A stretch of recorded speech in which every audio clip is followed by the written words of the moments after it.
ओम साई राम। आप सुन रहे हैं साई फरिश्ते कविता की वाणी, जहाँ हर रात बाबा अपना एक प्यार भरा संदेश भेजते हैं ताकि आपके दिन भर की थकावट और चिंता दूर हो। चलिए शुरू करते हैं। मुझे मालूम है कि तुम बहुत परेशान हो मेरे बच्चे, लेकिन ये मत भूलो कि मैं तुम्हारी हर समस्या पर काम कर रहा हूँ। तुम अकेले नहीं हो। तुम्हारी पढ़ाई जहाँ पर रुक गई थी ना, वहाँ से वो फिर से शुरू होगी, क्योंकि उसकी शुरुआत मैं करूँगा। और मत सोचो कि पैसे कहाँ से आएंगे। सारे पैसे का इंतजाम मैंने कर दिया है। मैं जानता हूँ कि तुम लोगों को देखकर खुद को उनसे बहुत पीछे समझते हो।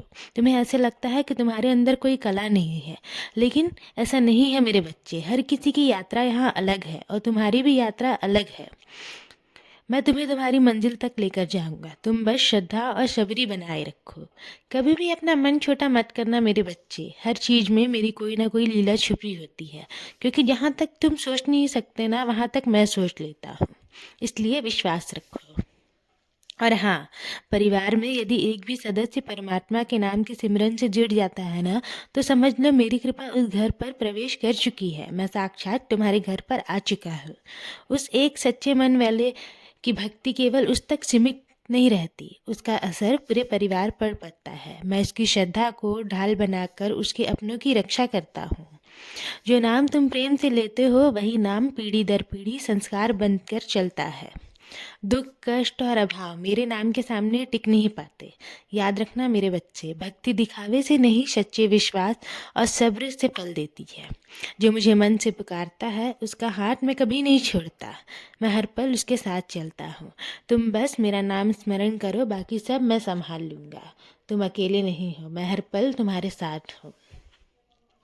और हाँ, सिर्फ इंसान के शब्द मत सुनना, उसके व्यवहार, उसकी नज़र और उसके इशारों को भी समझना सीखो। क्योंकि शब्द अक्सर मीठे होते हैं, पर नीयत हमेशा वैसी ही होती है। मैं तुम्हें ऐसा क्यों बोल रहा हूँ, ये तुम बहुत अच्छे से जानते हो। कई बार कोई दांत दिखाकर तुम्हारा भला चाहता दिखाई देता है, और कई बार कोई मुस्कुराकर तुम्हारी जड़ों को कमज़ोर कर देता है। इसलिए जल्दबाजी में किसी पर भी भरोसा मत करना। तुम ना समय को अपना काम करने दो। समय किसी का पक्ष नहीं लेता, बस वो सच का सामना करता है और सच को सामने लाता है। वही समय के चेहरे से नकाब हटाता है और बता देता है कि कौन तुम्हारा अपना है और कौन केवल दिखावा करता है। मौन और मुस्कान, ये दोनों मेरे दिए हुए सबसे बड़े आशीर्वाद हैं मेरे बच्चे। मौन एक ऐसा रक्षा कवच है जो तुम्हें अनावश्यक दुख, विवाद और पीड़ा से बचाता है। और मुस्कान, वो तुम्हारी आत्मा की शक्ति है।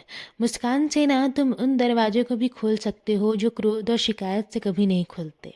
याद रखना, मौन से मुश्किलों को रोका जा सकता है और मुस्कान से उन मुश्किलों का समाधान निकाला जा सकता है। इसलिए हर परिस्थिति में शांत रहो, मुस्कुराते रहो और भीतर से मजबूत बनो। मैं हर पल तुम्हारे साथ हूँ, तुम अकेले नहीं हो। तुम्हारी हर परीक्षा में देख रहा हूँ। जो तुम्हारे साथ गलत करेगा ना, उसे मैं स्वयं उत्तर दूंगा। तुम बस अपने हृदय में श्रद्धा और सबरी को बनाए रखना।